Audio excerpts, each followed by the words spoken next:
last thing we'll talk about here. Obviously, the state of Mississippi made it, I guess, official that going forward, college athletes will not pay state income tax on their NIL earnings.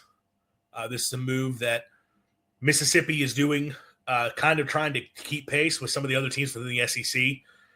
Arkansas implemented a similar or the same measure last year with no NIL, or sorry, no state income tax on NIL earnings.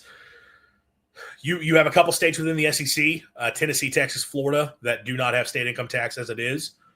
So that's obviously another move to try to keep pace with those states within the conference as well.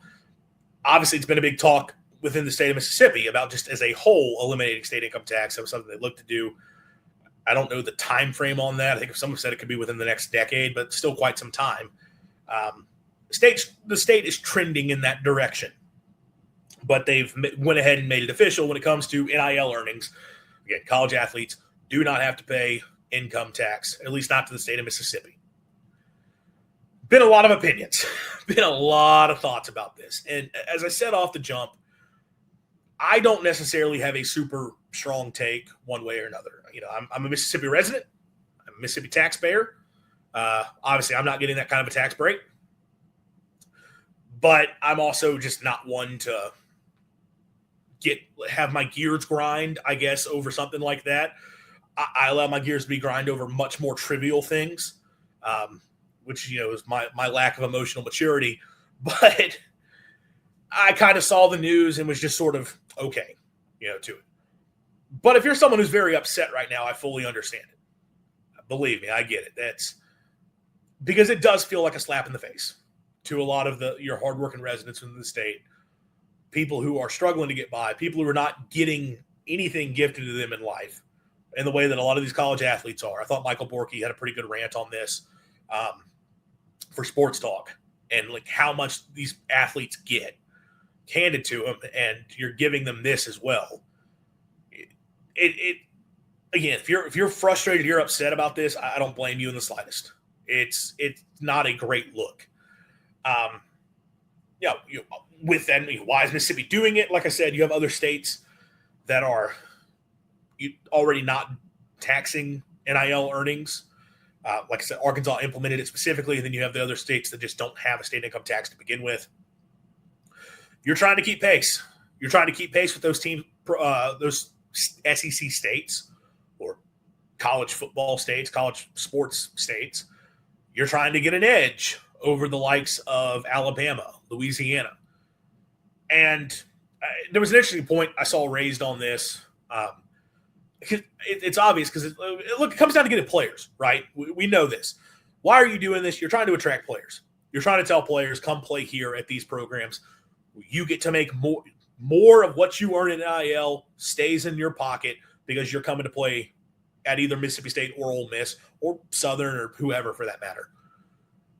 Your NIL earnings will not be taxed if you come play here. That's what you're selling to try to get better players here. I hadn't even thought about the high school aspect of this. We had on SEC Live, it's the host of Locked on the Portal came on. Brian Smith. I knew it was Brian Smith. I can't believe I blanked on that. Brian Smith, who hosts Locked on the Portal, came on the show last night as we recorded. And what he talked about was specifically high school players in the state of Mississippi, a thing that we've known is the case for a long time. Those guys bail. Obviously, there's a handful of guys each year who do stick around and sign. A lot of them sign in-state, but a lot of the top players in Mississippi go to other schools. Specifically, Alabama, LSU poach those guys left and right. Georgia, another state that you're trying to get a little bit of a leg up on. And you are trying to give those players reason to stay home. It's not all about just going out and getting guys in the portal. It's the guys coming out of high school as well, where this money, it's the first time that you're getting something offered to you. Hey, stay home. We're not going to tax you on your NIL. You get to keep that in your pocket. It's definitely an effort to keep a lot of the best players in the state in Mississippi.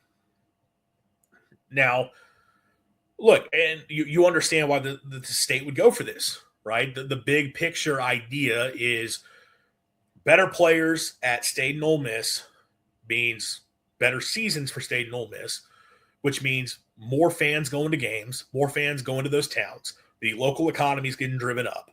More exposure for those schools, which means more enrollment. The universities get better. You increase the state economy. You keep people in the state of Mississippi to continue to grow the state. There are positive impacts that come with college athletics. The idea of college sports being the pathway to success for a university and then subsequently, I guess, your state's economy or at least your city's economy is very real. We see it. Alabama is a fantastic example of this.